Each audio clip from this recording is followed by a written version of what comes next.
சென்னையில் பதற்றமான வாக்குச்சாவடிகள் உள்ள தொகுதிகளில் துணை ராணுவ படையினருடன் காவல்துறையினர் கொடியணிவிப்பு நடத்தி வருகின்றனர். இதுகுறித்து எமது செய்தியாளர் கோகுல் தந்த தகவலை தற்போது காணலாம். மே 16ஆம் தேதி தமிழக சட்டப்பேரவை தேர்தல் நடைபெறுவதை ஒட்டி காவல்துறை கொடி அணிவகுப்பு நிகழ்ச்சியை சென்னையில 3வது நாளா இன்று நடத்திக்கிட்டு இருக்காங்க. இந்த கொடி அணிவகுப்பு நிகழ்ச்சி பதற்றமான பகுதியில் இருக்கக்கூடிய வாக்குச்சாவடிகளில் வாக்காளர்கள் எந்தவித ஒரு அச்சுறுத்தலும் இல்லாமல் வாக்களிக்க வகையில தான் ஒரு பொதுமக்களுக்கு ஒரு நம்பிக்கை ஏற்படுத்தும் வகையில் காவல்துறை இந்த கொடி அணிவகுப்பு நிகழ்ச்சி நடத்திட்டு இருக்காங்க. தற்பொழுது மயிலாப்பூர் சட்டமன்ற தொகுதிக்கு உட்பட்ட பட்டினப்பாக்கம் பகுதியில் காவல்துறை மற்றும் துணை ராணுவ படையினர் ஆயுதங்களோடு துப்பாக்கி ஏந்திய துணை ராணுவ படையினர் இந்த கொடி அணிவகுப்பு நிகழ்ச்சியில் கலந்துகிட்டு இருக்காங்க.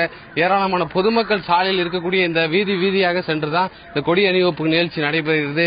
இந்த கொடி அணிவகுப்பு குறிப்பாக தேர்தலின் போது வாக்குச்சாவடியில் கைப்பற்றுவதோ அல்லது தேர்தலில் கலவரம் ஏற்படுத்தக்கூடிய வன்முறையாளர்களுக்கு ஒரு எச்சரிக்கை விடுக்கும் வகையிலும், அதே நேரத்தில் வாக்காளர்கள் எந்தவித ஒரு அச்சுறுத்தலும் இல்லாமல் வாக்குச்சாவடிக்கு சுதந்திரமாக வந்து தங்களுடைய ஜனநாயக கடமையை ஆற்றும் வகையில் அவர்களுக்கு ஒரு நம்பிக்கையை ஏற்படுத்தும் வகையில் தான் இந்த காவல்துறை கொடி அணிவகுப்பு நிகழ்ச்சியை நடத்திக்கிட்டு இருக்காங்க.